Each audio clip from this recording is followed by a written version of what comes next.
studies on identity, inequality, and exclusion challenge how we see race in America. Princeton professor, author, and political analyst Melissa Harris-Lacewell. I'm María Hinojosa. This is One on One.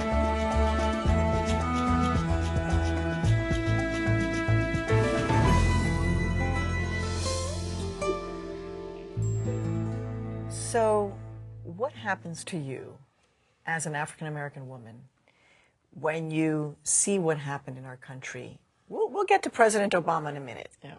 But Michelle, I mean, that notion that Michelle Obama at one point was one of the most disliked African-American women out there, because apparently she may have had a moment of questioning herself, her identity, her relationship to the country.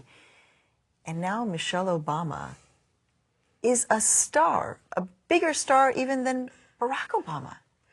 What's good? Well, again, I spent 7 years in Hyde Park, so I'm not that surprised to discover that Michelle Obama might be...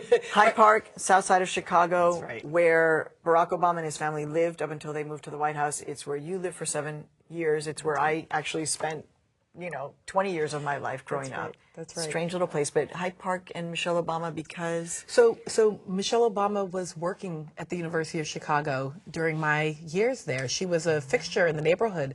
Barack Obama was my state senator. He was my senator. He was my neighbor just around the corner at a condominium complex. I'd see him running at he'd lap me running at the lake, because I run very, very slowly. It's much more like a walk with my arms bent. So, in many ways, I think those of us who weren't intimate friends of the Obamas, but were sort of just in the orbit, often saw Michelle as at least equally the star, if not more the star. She has a kind of graciousness and a bigness of her personality that never overwhelms the people with whom she's in the room, but it's there. You want to be with her. You want to be near her. I always found Barack Obama slightly more off-putting than Michelle. Michelle was attractive in a deep way. So the most surprising thing for me was this woman with whom I related so closely as a mother, as a professional woman, as an African American, that she could be reviled was very painful to me during the election. That New Yorker cover that represented her as some sort of outsider, as some sort of American-hating terrorist, even if it was satirical. She was carrying a submachine gun. Yes, right? yes. And that's our first lady. That's right. She was not yet our first lady, but it was such a bizarre representation. What did when you say it was painful for you? Tell me what that looks like. People have this idea, well, she's a Princeton professor, she's an author, she's published, pain. Right. That's right.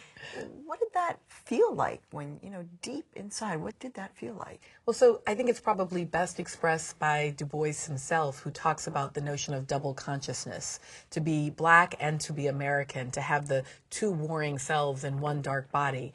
And I think that's almost such a normal part of being black and American, to love your country, to be of your country, to want nothing but the best for your country, and simultaneously to feel rejected by your nation, to feel unrecognized by your nation. That misrecognition of Michelle, that fact that people could look at her and see something so dramatically different, suggested that who knows what people saw when I walked through the world, or when my daughter, who's 7 years old, walks through the world. Do they also see us as little budding, frightening militants who hate our nation? It's just a sense of wanting to be seen for who you are, and then experiencing this sense that if this woman is not seen, you probably aren't very well recognized either.